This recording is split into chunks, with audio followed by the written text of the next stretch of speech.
সংসদীয় আসন পুনর্বিন্যাসের দাবিতে তৃতীয় দিনের মতো ফরিদপুরে ঢাকা বরিশাল ও ঢাকা খুলনা মহাসড়ক অবরোধ করেছে স্থানীয়রা।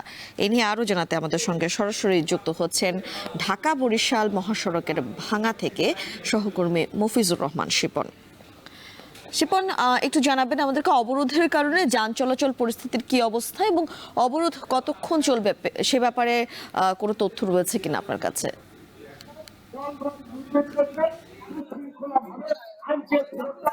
আপনি জানেন যে গত 3 দিন যাবৎ মূলত এই অঞ্চলের মানুষ ঢাকা খুলনা ঢাকা মহাসড়ক অবরোধ করে রেখেছে।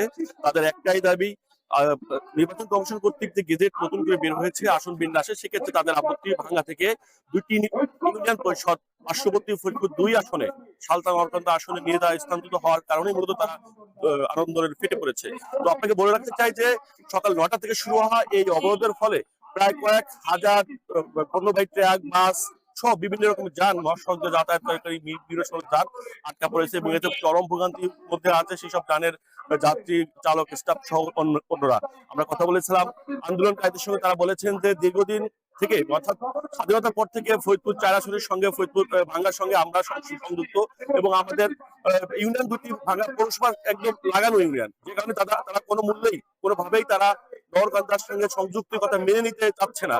তো তাদের দাবিটা হচ্ছে যে সরকার প্রধান থেকে শুরু করে সরকারের সংশ্লিষ্ট ব্যক্তিবর্গ যদি বিষয়টি সদয় বিবেচনা নিয়ে পূর্বের ন্যায় তাদের আসন বিন্যাসটা ফিরে দেয়, সেই ক্ষেত্রে কিন্তু তাদের এই অবরোধ বা আন্দোলন থেকে তারা সরে আসবে, অন্যথায় আন্দোলন থেকে সরে যাওয়ার কোনো সুযোগ নেই বলে তারা জানিয়েছেন।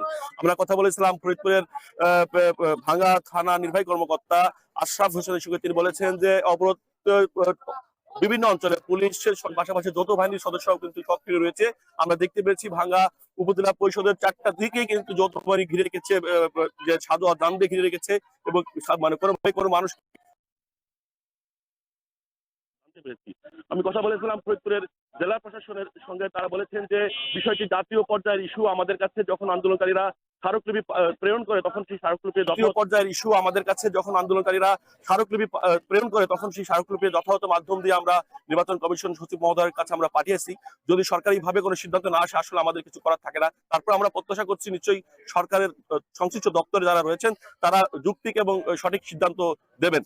আর তবে ভাঙ্গা মানুষ কিন্তু সকাল থেকে মধ্যরাত পর্যন্ত এই আন্দোলনে সামিল হয়েছে। নারী, পুরুষ, শিশু থেকে সব শ্রেণী মানুষ কিন্তু এখানে সংযুক্ত হয়েছে আন্দোলনে। তাদের একটাই দাবি, কোনো মূল্যে কোনোভাবেই তারা 4 আসন থেকে অন্য আসনে যাবে না, এমনটি তাদের দাবি। তো এটা ছিল ফরিদপুরের সড়ক অবরোধের সর্বশেষ খবর। ফরিদপুর থেকে সরাসরি যুক্ত হয়েছেন সহকর্মী মফিজুর রহমান।